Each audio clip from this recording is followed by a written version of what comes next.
আসসালামু আলাইকুম রহমতুল্লাহ। বনে ইসরায়েলের একজন লোক ছিল, বারশিসা নাম। একটা ছোট্ট গ্রামে সে বাস করত। তিনি আল্লাহর একাত্মবাদে বিশ্বাস করত এবং খুবই আল্লাহওয়ালা বললে চলে। তিনি আল্লাহর সন্ন্যাসী ছিল, একাত্মবাদে বিশ্বাস করত এবং হযরত ঈসা আলাইহিসসালামকে আল্লাহর রসুল এই কথা তিনি স্বীকৃতি দিয়েছে। এর পাশে একজন ও তিনজন ব্যক্তি, তিনজন ভাই এবং একজন বোন বসবাস করত। সেই তিন ভাইয়ের যুদ্ধের জন্য ডাক আসে, তাদেরকে যুদ্ধের জন্য যেতে হবে। এখন বোনটাকে কার কাছে রেখে যাবে, সেরকম আত্মীয় স্বজন কেউ নেই। এখন কেউ বিশ্বস্ত কেউ নেই, কার কাছে রেখে যাবে। এবং তার প্রতিবেশী সবাই সাজেস্ট করলো যে অমুক গ্রামে একজন বার্ষিক নামে একজন ব্যক্তি আছে, তিনি একত্ববাদ খুবই আল্লাহর ভীরু, তার কাছে রেখে যেতে পারেন। তো তারা সাজেশন তাদেরকে খোঁজ করলো এবং সেখানে গেল।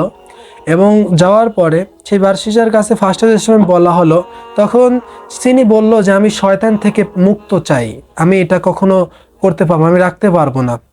তিনি এই কথা বললেন। তখন তারা সবাই চলে আসতে শুরু করলো। তখন শয়তান সে বাদশাহ নামক সে আল্লাহ ব্যক্তির কাছে কুমন্ত্রণা দিল, অসওয়া দিল। শয়তান বলল, দেখো তুমি যদি তাকে যদি না রাখো, সে তোমার কাছে হয়তো ভালো মানুষ না পাওয়ার উদ্দেশ্যে অন্য বাজে মানুষের কাছে যখন রাখবে, তখন সেই মানুষটা হয়তো তাকে অন্যায় করতে পারে। তো সেই ক্ষেত্রে এর কি দায়ী তুমি হবে না? তোমার কাছে আসা সত্ত্বেও তুমি রাখছো না। তখন এই কথা ভেবে সে ভাবছিল যে হয়তো আমার মনই বলছে। তো তখন তাকে সেই ব্যক্তি বলে, বাদশাহ নাম সেই দুই তিন ভাইকে বলে, আচ্ছা ঠিক আছে, আপনারা রেখে যান। তখন তিনি তাকে রেখে যায় এবং তার গির্জার পাশে বিপরীতে একটা ঘর ছিল, সেই ঘরে তাকে সেই কামরায় রাখা হয় এবং সে অন্য একটা কামরায় থাকে। হঠাৎ করে তারা তিন ভাই যুদ্ধে চলে যায়, তখন তারা থাকে এবং ওই গির্জার পাশে সেই বারশিসা নামক ব্যক্তি তার জন্য খাবার রেখে যেত। এভাবে বেশ কয়েকদিন যাওয়ার পরে শয়তান তার মনে ক্রুমন্ত্রণা দেয় বারশিসার মনে, যে তুমি যে এখানে রেখে আসছো, অনেক লোকজন হয়তো বা তাকে দেখছে, মেয়ে মানুষ, তো তুমি তাকে তার ঘরের সামনে রেখে আসো, খাবারটা তার ঘরের সামনে রেখে আসে। এভাবে বারশিসা এগিয়ে যায় এবং তার ঘরের সামনে খাবারটা রেখে আসে। এক পর্যায়ে বেশ কয়েকদিন চলে যায়, শয়তান এতেও খ্যাত হয় না, শয়তান এখানেই থামে না। শয়তান আরও কুমন্ত্রণা যায় যে তুমি ঘরের দুয়ারে এখানে রেখে আসার বাদ দিয়ে তার ঘরের ভিতরে সেখানে থুয়ে আসো খাবারটা। তখন সে খাবারটা ঘরের মধ্যে থুয়ে আসা শুরু করে। এক পর্যায়ে শয়তান এখানে খ্যাত হয় না, বলে যে তুমি তার সাথে কথা বলো শুরু করো।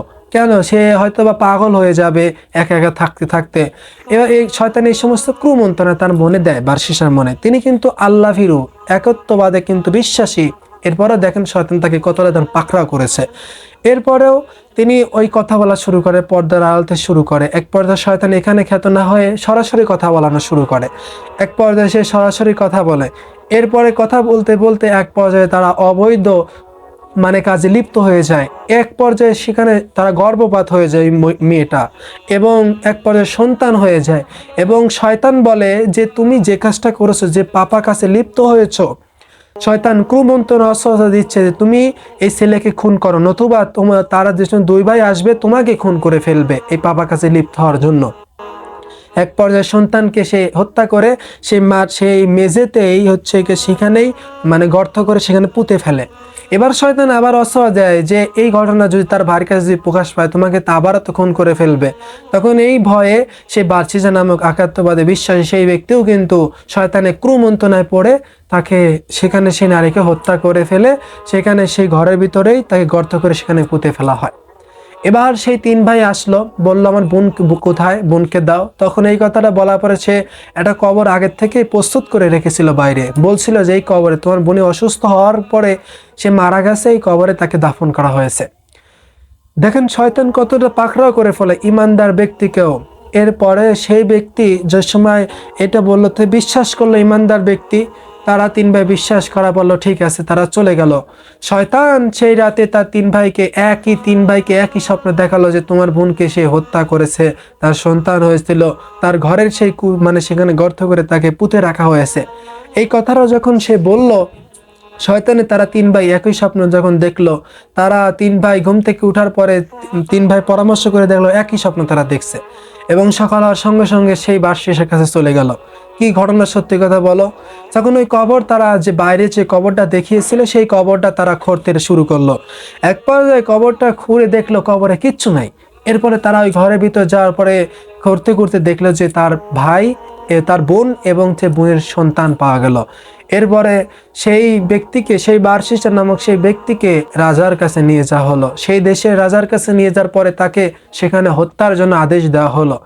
এতে শয়তান এখানেও ক্ষান্ত হলো না, সেখানে শয়তান এখানে শেষ হলো না, শয়তান এখানে তাকে ওয়াসওয়াসা দেওয়া শুরু করলো যে তুমি যদি এদের থেকে মুক্তি পেতে চাও, তুমি আমাকে সিজদা করো, তুমি আমাকে সিজদা করো, তাহলে মুক্তি পেয়ে যাবে। তখন তিনি মুক্তি পাওয়ার জন্য, হত্যার থেকে মুক্তি পাওয়ার জন্য তিনি কি করলেন, শয়তানকেও সিজদা করে ফেললেন। শয়তানকেও সিজদা করার ফলে শয়তান বলছে, আমি তোমার থেকে মুক্ত, আমি বিশ্বজাহানের রবকে আল্লাহকে ভয় পাই, তিনি বিশ্ব জগতের মালিক, আমি তোমার থেকে মুক্ত। এই কথা বলে শয়তান সেখান থেকে চলে যায় এবং অবশেষে সেই ব্যক্তিকে কতল করা হয়, হত্যা করা হয়, তাকে হত্যা করা হয়। এইখান থেকে দেখুন শয়তান মানুষের কত বড় পাকড়াও করে। এই জন্য বলতেছি যে মানুষ, আমরা ইমানদার হওয়ার পর আল্লাহর কাছে সবসময় ক্ষমা চাইতে হবে, খারাপ কাজ থেকে পানা চাইতে হবে। ইমাম তিরমিজি এই হাদিসটি বর্ণনা করেছে। ইবনে কাসির তাফসির ইবনে কাসিরের ভিতরে আছে এই হাদিসটা। এজন্য বলতেছি যে দেখুন শয়তান কিন্তু পাকড়াও কিন্তু খুবই ভয়ানক এবং শয়তান আপনাকে কুফরি কাজ করাবে, খারাপ কাজ করাবে এবং পরিশেষে শয়তানও কিন্তু আল্লাহকে কিন্তু ভয় পায় এবং আল্লাহর কাছে সে বলবে আমি আল্লাহকে ভয় পাই। এই জন্য সমস্ত খারাপ কাজ থেকে আল্লাহ সুবহানাহু ওয়া তাআলা আমাদের সবাইকে বাঁচার মতো তৌফিক দান করুক। আসসালামু আলাইকুম।